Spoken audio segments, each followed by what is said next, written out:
All right, man. What it do, my guys? How's the week been? Yo, Talk to me.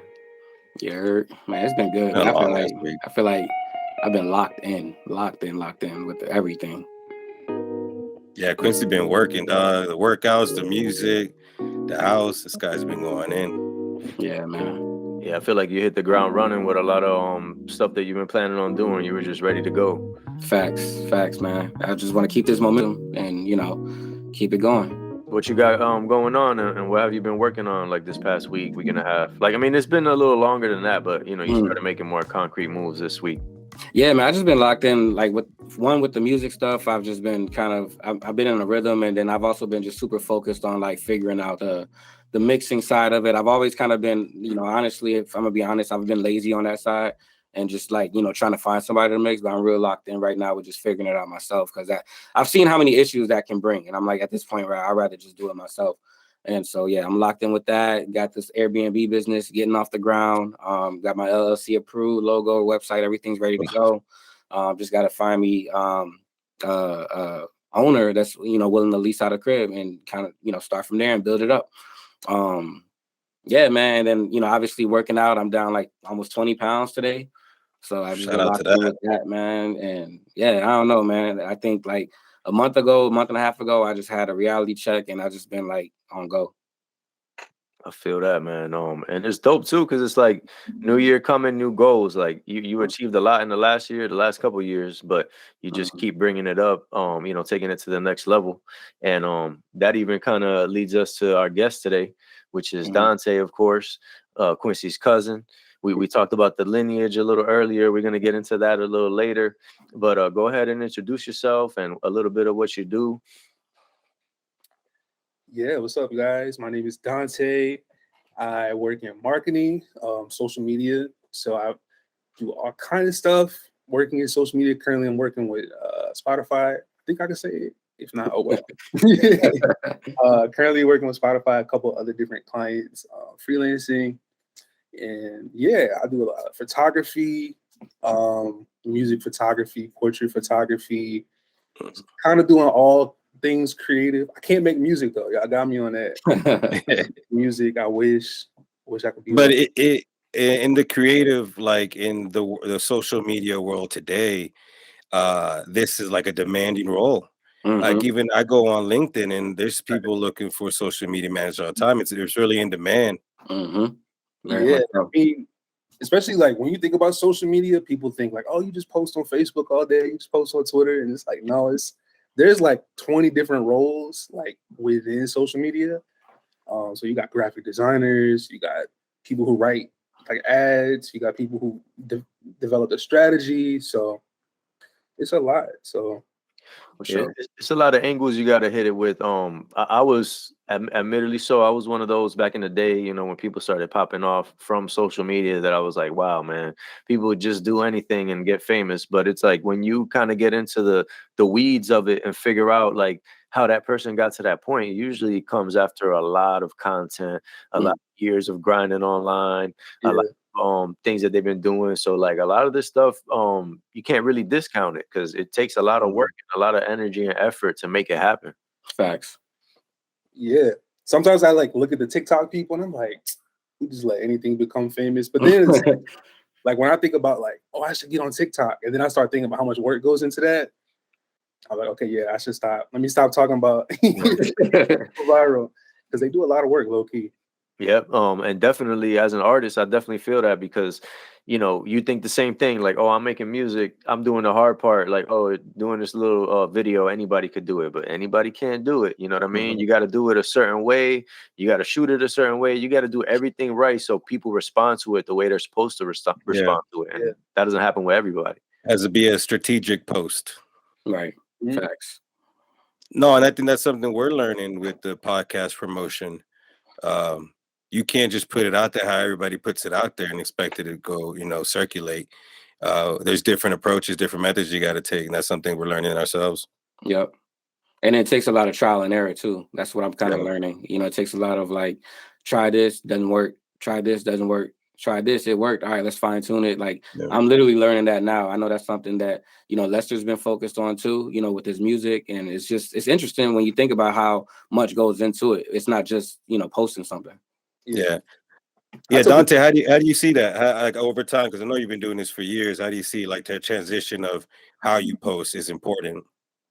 Yeah, I tell people that all the time. I was in a meeting earlier today with some of those clients I named, but you can't get wrapped up in doing like one thing and hoping that one thing works on social media, because it changes like pretty much on like a daily basis. So you always have to be trying new things, willing to like fail at a couple things to figure out what's going to work.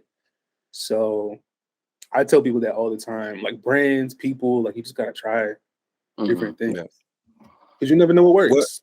It could be something that you never know that pops. What's like your style? What's like you? What do you think is the most engaging kind of social media kind of posts, things like that? Yeah, so right now I'm like a hypocrite because like I work in social, but my social's been trashed this year because I barely post, just because I don't know. Sometimes it just gets overwhelming, just like having to post so much to go viral or whatever. But currently, like reels, you know, that video content, that short video content, that always performs really, really well. So like me, I kind of dedicated my Instagram to being like photography focused. So it's been tricky trying to figure out like, okay, video is where it's at now. How do I do video with photography? So I'm still trying to work through that, but I definitely would say video. So that's a transition you're making from stills to videos, to moving videos now. Yeah, like how do I turn, you know, this photography into video content? Do I like make videos explaining the photos, or do I like just, I don't know. There's so many different things you could do. So that kind of goes back to like, you just gotta try a bunch of stuff. And it's hard just because you're having to do so much extra stuff that like back in the day, you know, there was different people in place to do those things. So it wasn't like you had to figure out how to market yourself and, you know what I'm saying, figure out everything. It's like there was, you know, more people around trying kind of like curating what it is. But now since it's so accessible, how, you know, a million people do it. So how are you really going to realistically be able to do that? You know, like even just you speaking on the photography, which I want to get into, like how did you get into that? If it was before that you worked at the ad agency or after, but I did want to talk about the aspect of photography where like I love doing photography as well. And I feel like you'll agree that it's very hard to find a way to make any money doing it. You know what I mean? So you got to add all those other things to your, you know, repertoire and be able to kind of be, you know, the video guy, the sound guy, do everything, because just the photography is not going to cut it. Yeah. So, yeah, I got into photography working at an ad agency. So when I graduated college, I started working at an ad agency in New Orleans. Sorry, don't mean to interrupt. Can I ask what your degree was? Was it based on what you're doing? Yeah. So I went to UCF and majored in marketing. So yeah, I graduated in 2014. So that was right around the time when social media really became like an industry that people actually like specialized in. So it was perfect timing for me. But yeah, I graduated, started working at an ad agency in New Orleans, and started as like a social media intern. And then by the time I left, I was a senior social strategist. So I just did like, damn, I never even heard that title. That's dope. Yeah, anything you could think of like related to social media, I did it. But yeah, when I was working there, we had this liquor client. Y'all probably drink it all the time, or used to. It's trash. It starts with the F. It ends with ball. It's cheap, so I still get it every now and then. Yeah, so I'm like, I can't do it anymore. But a lot of what we had to do for social was like photography, like product photography. So I bought a camera just so I could like develop that social media content myself. Nice. And then from there, we had a couple clients here and there that were like music related or festival related, because New Orleans is such like a festival city. So I would like do festival photography a lot of times, and I kind of like realized I really loved like live music photography. So I just got into it more and more. Basically, starting from that job, that turned into me shooting for like Dreamville Festival, Essence Music Fest. I've done like a couple of things with like Netflix. I've done a couple of events with Nike. So it kind of just turned into like this much bigger thing, but it stemmed from social media. Yeah. Do you kind of an ethical thing, like you say, working for the alcohol brand, do you prefer to stand by like the brands you work for, or is there sometimes you just got to do the work? What do you mean? Like, do you always support the brands you work for? Would it ever get to the point that you work for a brand that you don't really support, but you're making good money, you're doing the job kind of thing? Yeah. When I worked at the agency, it kind of was that. It kind of was like you just gotta do whatever they tell you to do. Yeah. Now I'm freelancing. I've been freelancing for like 2 years. So now I can really just pick and choose what type of stuff I'm working on. And if it's something I don't really rock with, then I'm just like, nah, I'm good on that. Yep. So now Is I that kind of have freedom. Is that one of the reasons you went into freelancing? When did that shift happen? Yeah, so I did it in the middle. It was like peak COVID. It was like October 2020. So that's when everybody still was on lockdown, afraid. There were people like, remember when we used to go to the grocery store and like wash the groceries when we got home? Oh, damn, that's right. Yeah. So it just got to a point when I was working at the agency where I was like, I don't really love anything I'm doing. And I feel like I could do all of the stuff I'm doing here on my own and get paid more money. Mm-hmm. So I was just like, you know what? Let me just try this out and see. And I had a couple clients secured before I quit. I'm not crazy, but this guy, man, had a plan. Yeah. How was it during COVID? Like social media, did it peak because everybody was home on it? Did it slow down, or how was it during that time? Yeah, at first it kind of went down. Like I remember when COVID first happened at the agency, all of our clients started pulling their budgets, their marketing budgets and everything because nobody knew what was happening.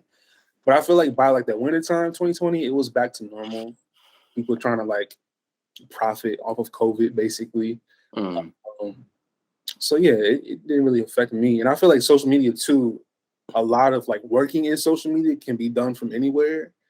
So it wasn't really affected from like a professional standpoint because you could work at the crib on a laptop 8 hours a day, no problem. So yeah. So what made you transition into freelance? I see a lot of positions and I see you're doing well doing the freelance, but what made you transition into that?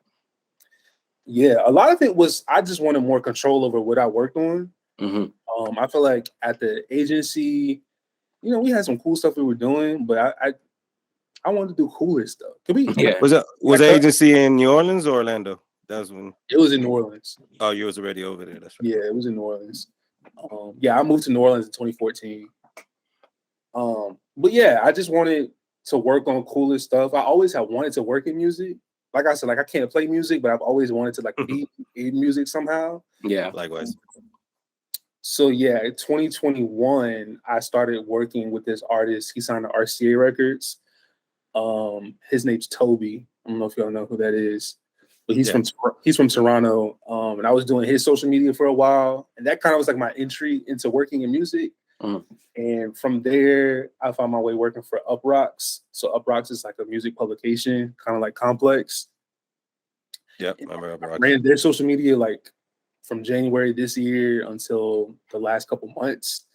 And now I'm working with Spotify. So I've like been moving up this like trajectory working in music. But if I would have stayed at that agency, it never would have happened. I feel that. So I took that chance. I was like, let me see if, I could make something happen, and I did. And I wanted to ask, did you always have it in mind, like through your degree, like it was going to be social media marketing, or did you just realize the impact it was going to have and you're like, let me jump on this? Yeah, so I kind of just realized that impact because, like I said, like 2014, I feel like it's when people finally started taking social media seriously. And I feel like a lot of social media roles started to pop up. And I was like, well, I'm on Twitter every day. I'm on Facebook, Instagram. So I would be good at this. I feel like this is like a young person's job. It should be a young person's job. So it kind of was just like right place, right time. Yeah. No, that's dope because we identified two risks right there. The risk you made after graduating to say, I'm gonna take it to social media, and the risk working for an agency to take it to freelancing. And those are risks that people Yeah. turn down because they're unsure about it, you know. And Mhm. it's important to realize that, look, those two risks paid off greatly for you. Facts. Yeah. No, I definitely was that person like pre-2020 where I was like, nah, I like having a paycheck every 2 weeks. Mhm. I like this healthcare that I don't have to pay too much for. You know, I like this 401k. But then I was just like, do I want to be secure or do I want to be like more happy with what I'm doing? I feel that. So yeah, I just took that chance and it worked out. There's still a couple of things where I'm like, damn, I gotta pay this much for healthcare. I gotta do all of this, but you know, it kind of pays off. I feel that. For now. There's no price to your happiness, Brody. Yo, For fact. now, yeah. So hold on real quick. ahead, 'Cause I want to kind of throw them a little curveball real quick. So you and Quincy, I would like you guys to kind of go back to a shared memory and then this moment and kind of reflect on this moment right now. And if you guys thought like this was even something that you guys would get to. That's crazy. So I'm just gonna say real quick. So I remember Dante and Cam and his brother Cameron, who we probably gonna be having on the show as well soon.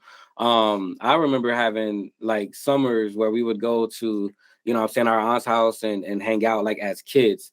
And then Dante decides to move to Orlando to go to UCF.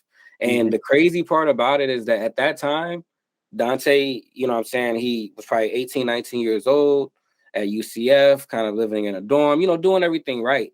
And I was literally at that point still living with my mom, trying to figure my life out. I used to cut Dante's hair, you know what I'm saying? Like, and it's just crazy to see how like that memory and like kind of the paths that we took to kind of reconnect at this point. You know, he's doing social media management in the music industry. You know what I'm saying? I'm doing pretty well for myself in the corporate industry, but also in the music industry, you know? So it's just really dope to see the growth on both sides.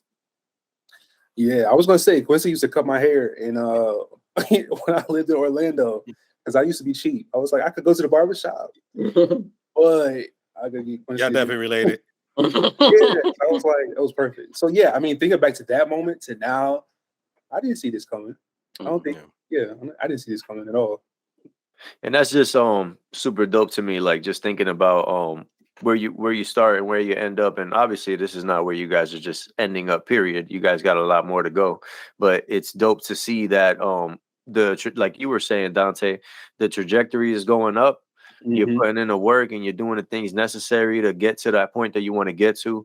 Quincy has a lot of big dreams for this year coming up when he could really just kind of lean back and chill. You know what I mean? Like he's made a lot of good moves recently where he can kind of just, you know, take a year off if he wanted to, you know, metaphorically and just kind of vibe, but he's not on that tip. And I feel like that's something that I've been talking about that with my wife recently, like because it's just been a couple things that have us kind of talking in a different way.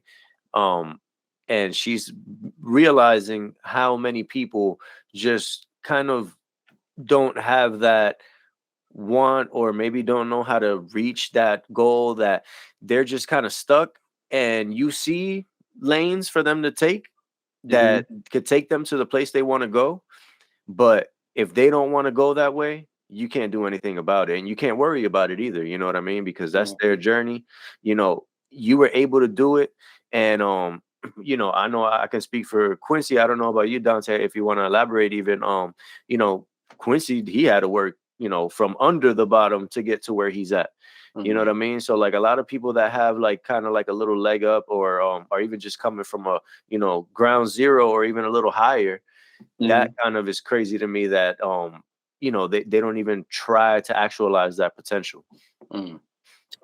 Yeah, I mean, I remember when I graduated college, I was like, damn, do I stay in Orlando and try and figure this out, or I have the chance to move home, live with my parents for a little bit, stack up some money, and then do my own thing.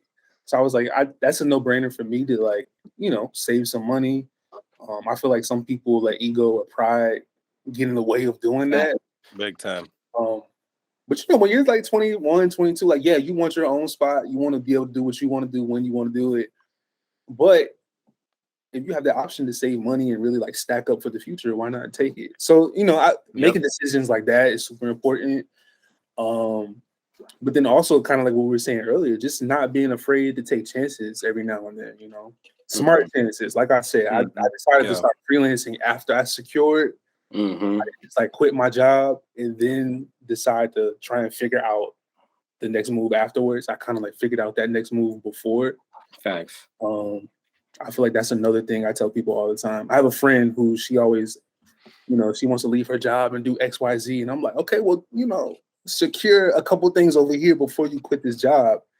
So yeah, I think that's what I admire about people like Lester and Quincy and now you saying because like you didn't give up your dream to continue doing what you're doing, you know what I mean? Yeah. And like I tell them all the time, like I've been creating my whole life. Like my whole life I've been doing shit like this, recording videos for YouTube, recording podcasts, doing just creating media.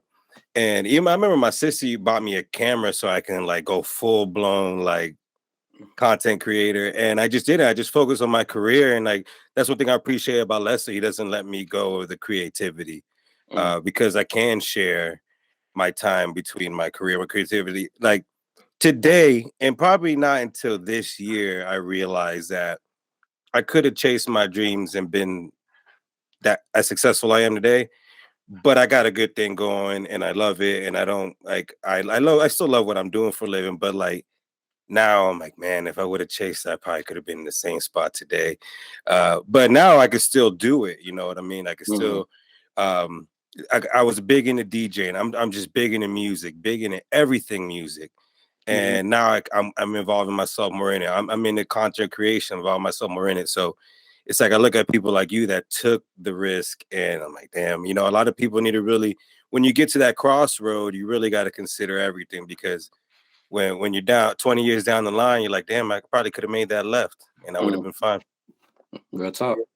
There's always different angles to hit those situations. And the dope thing too is and it's funny because I kind of had this moment with myself with my music where I was like, okay, what am I really trying to get out of this?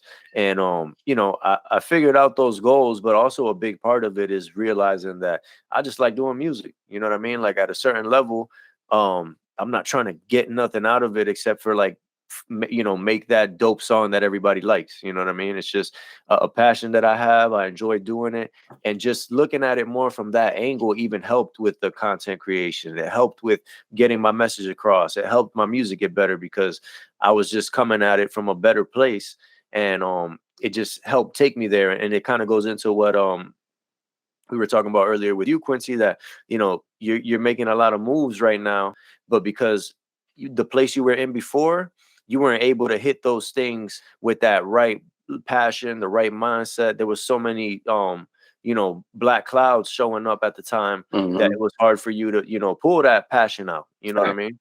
And that's okay. You know what I mean? As long as you're still actively going towards that. Like I was talking to somebody the other day and he was telling me, it's been hard for him to create content lately just because of the time that he's been lacking like outside of work. You know what I mean? And I'm like, man, I'm not telling you gotta get up at 5 a.m. and do 4 hours before you go to work, but man, sometimes even just carving out 20 minutes to sit in there and try to come up with 2 minutes or something, just keeping yourself in that mind and just even being with the equipment and thinking about it and visualizing and really thinking about how you really want to do this. You just got to put some kind of effort every time you can, you know what I mean? And it's like, it's something that I used to believe heavily when I played basketball. Like I was very intense, but at the same time, if you were trying hard, I didn't care. You could miss every single shot. You know what I'm saying? Like as long as it's the right shot and you playing good for the team and everybody's doing, you know what I'm saying? We all flowing. And if the shots don't fall, the shots don't fall. But if you letting your guys score and you're too cool to play defense or something, like that kind of stuff used to irk me. You know what I mean? Like that's when I would get mad. Like, bro, if you're not gonna play, I'd rather play man down or get a little kid in here because at least they're gonna get some effort. Yeah. There's the skills you got to maintain, and it's an exercise. And Dante, firsthand. I'm not a media expert, but I know the caption, the angle, the filter and the timing is four of the most important things when posting. And there's my wife, anytime she wants to post a pic, what do I write? Whatever. Whatever. Important. You know what I'm saying? She's like, no, but you're good at captions. I was like, I'm not good at captions. I'm just writing what I feel at the moment. And it's like people just don't tap into that. And I feel like people who do, it's a skill. It'd be hard sometimes for people that capture their own voice. And I can say that from experience because I had that issue too.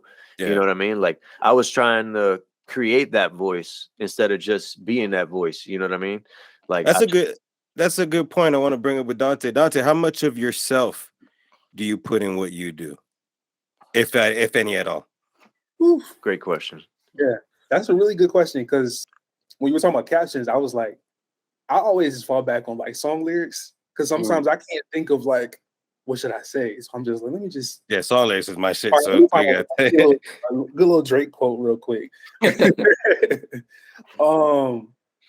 But yeah, I definitely think it's, if you're trying to be like a content creator, whatever, it is important to put yourself into it and make it personal. I think a lot of times, I tell people that a lot of times too, like if you want to be a DJ, right, and you only want to post the music, I'm like, yeah, you could do that, or you could put yourself in the videos too and make it more of like a personal experience, and people might relate to that more. So it could be the same music that you're playing in the video, but you being present in that video might make people want to follow more. Yeah. So it's definitely something I'm still working through. Again, with how do I turn photography into video? That's another thing. I'm like, damn, do I need to be in these videos myself? How do I make this happen? So it's good that you're still considering it though. Go ahead, Les. Yeah, what you're talking about with the music is like so spot on, and I can say it because I literally experienced that recently, like just making that switch to making better content. Like I used to just put the phone like to the speaker, and go back and forth and just play the song. Like, oh man, they're gonna eat this up. You know what I mean? But then, now I set my phone up on the speaker looking at me, and sometimes I'm not even doing anything. Sometimes I'm just vibing to it, but people respond to it more because they see the face behind what's coming out the speaker. The aesthetics is big. Yeah, this is dude, I think his name is Mad Keys on Instagram. You know what I'm talking about? Yeah. It's super dope because he kind of like sets his phone up and like either plays the music or whatever, but it's a vibe, and I feel like people really like that. I think Amorphous, if y'all know Amorphous, he's another one. He kind of does like a lot of mashups with songs and DJs, but he's like present in the videos. So I feel like it's really when he started to go viral, when he put himself in the video. So being like with your content, super important. Let me ask you something. Because this is a term I recently saw on Instagram that I never knew existed. There's something like, when you're creating videos, it's like a 2-letter acronym. It's like viewer interaction, or like audience interaction, or like you make your post based on how your audience and your viewers are reacting to all your posts. There's something like that you heard of? Yeah, so I think Instagram has a stat to where you can see like how long people are watching your videos. So like if your video is like 30 seconds long, but people are only watching for like 2 seconds. Yeah. Versus if people are watching for like 20 seconds. They finish it, Yeah. So I think on Instagram you can look into stuff like that. I'm pretty sure. Yeah, you definitely can, because even shout out to Freddie, man. Freddie does a lot of my like social media marketing and stuff like that for all the songs I drop. And when we did the first initial run, he kind of figured, hey, people from these places in this age range, this type of person, like they're responding to these ads. Like those are the people that are responding. Let's target those people. And then once we started, he's targeting and retargeting. Then all of a sudden you're hitting the people exactly that might like your music. You know what I mean? Like you're literally going right in the ear of the person that is the type, they're usually a fan of your type of music. You know what I mean? And at that point, you're giving them the option, like, do I mess with this or do I not? You know what I mean? At that point, it's you. It's that like Dante was saying, it's the content, it's what you're doing in it, your voice in it. Yeah. For sure. Super dope. No, I appreciate it. I want to, and I know Dante's big on aesthetics because he has these 3 picture frames behind him that I've never seen in my life. The gin and juice, hey ya and the miseducation Lauryn Hill. Yeah, you didn't even have to zoom in, bro. I saw that. I was like, where did those come from? If there's a link, please send it. Because you see what I'm saying? I've never seen Gin and Juice or Hey Ya or Lauryn Hill displayed like that. And that's dope. Yeah. Super fire. I definitely peeped it, and I was gonna mention it, but Joe, the cunning guy he is, beat me to it. Might be a cunning linguist, but I'm a master debater. I gotta find the link, but I saw these. They're like, so they took Snoop Dogg, Andre 3000, Lauryn Hill, and turned them into like old school ads. So because I'm like in advertising marketing, I was this is fire. So like the Outkast one is like an old like presidential campaign ad. That's a bottle of gin in there, right? Yeah, this is like a gin and juice like ad from like the 60s, but it's like Snoop Dogg with 3 white women. And then I love that. The Lauryn Hill one's like a movie poster. So I'm like, yeah, that's hard. That's hard. Super hard. That's the whole thing. The creators have to think of things and concepts that don't exist anymore or don't exist at all. And that's what catches consumers' eyes. Like if I would have seen that, I'm like, damn, I've never seen any of this displayed like this. And that stands out to me and that intrigues me. Word. Yeah, the dude who made this, he has like every artist, like Frank Ocean, Drake, Tyler the Creator, anybody. Yes. Yeah, that's dope. And it's crazy because that's even just like a lane that he probably just decided to occupy. He did it so dope that people couldn't deny it. And once it came across, once you see it, you're like, yo, that's hard. You know what I mean? Like, you ain't had to sell that to Joe. He just saw it and it was like, yo, that's fire. Yeah. You know what I mean? Yeah. Yeah, I was like, is that gin and juice? Is that AI and that miseducation? I was like, that's dope. I never seen that. I think that's a I was about to ask if you painted it. Like to kind of even get into like wrapping it up as far as like the fact that this guy, like you said, Lester, he picked a certain lane. And we've been talking this whole episode about, being yourself and really kind of cultivating that in social media. And I think that's really dope. How we kind of just fell into that, but he did something different. He did something that was him. And we all seem to love it, Yeah, and something that I think is really dope, and I feel like it's very useful for people that are even trying to create content or just trying to get in a lane that they're not comfortable with, or is not like a certain career path. You know what I mean? I feel like you always just got to remember that the content and the quality got to be good. Focus on that first, because if that guy showed you them sketches and said, "Hey, it's gonna be this later," you're not going to believe the vision. You got to see it done. You got to let that guy, do the work so that you can see, oh man, this is dope. These posters are fire. You know what I mean? Same thing with you, Dante. You grinded in the beginning. You did all the moves that you had to do to get to the point you're at. But the reason you're at the point you're at is because you put in that work. And at the end of the day, if you don't put in that work and it's not quality, you're not going nowhere. Yeah, and I would say just like, even if you're doing the work and you're not seeing the rewards, like don't stop, because you never know who's watching. Like I could give you 2 prime examples of that. I remember I was doing a lot of, so I'll preface this with music photography. When you're shooting festivals and concerts and stuff, you're not making much money. Like, oh yeah, I was wondering. Maybe sometimes you might not make any money, depending on who you're working for. There's no royalties involved with that. I don't know I'm just wondering. Well, so one day I was at work and I get this email from this photo producer who works at Spotify. And this was in like 2018. And she was like, hey, so I saw this photo you took of Amine. We would love to buy that photo. What's your rate? And I was like, this was randomly out of the blue. She's like, Spotify. It was a lane that you didn't even know was there. Yeah, I didn't even know like you could buy pictures. So now I'm just like DMing people, like, yo, how much should I charge? And that was like a couple racks.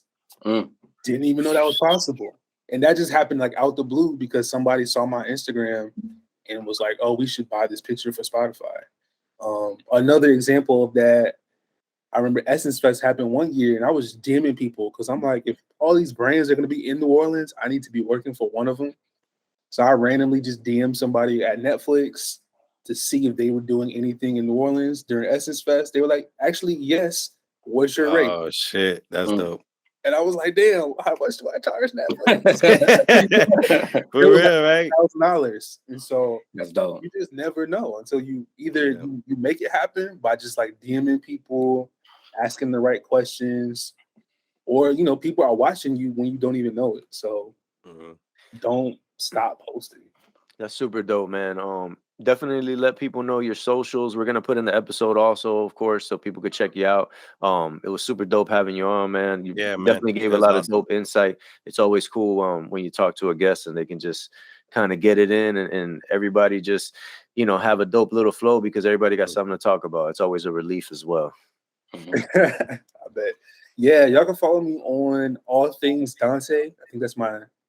I think overall that's my username. And Dante is Dante, so all things Dante. All things Dante. Got him. Perfect, man.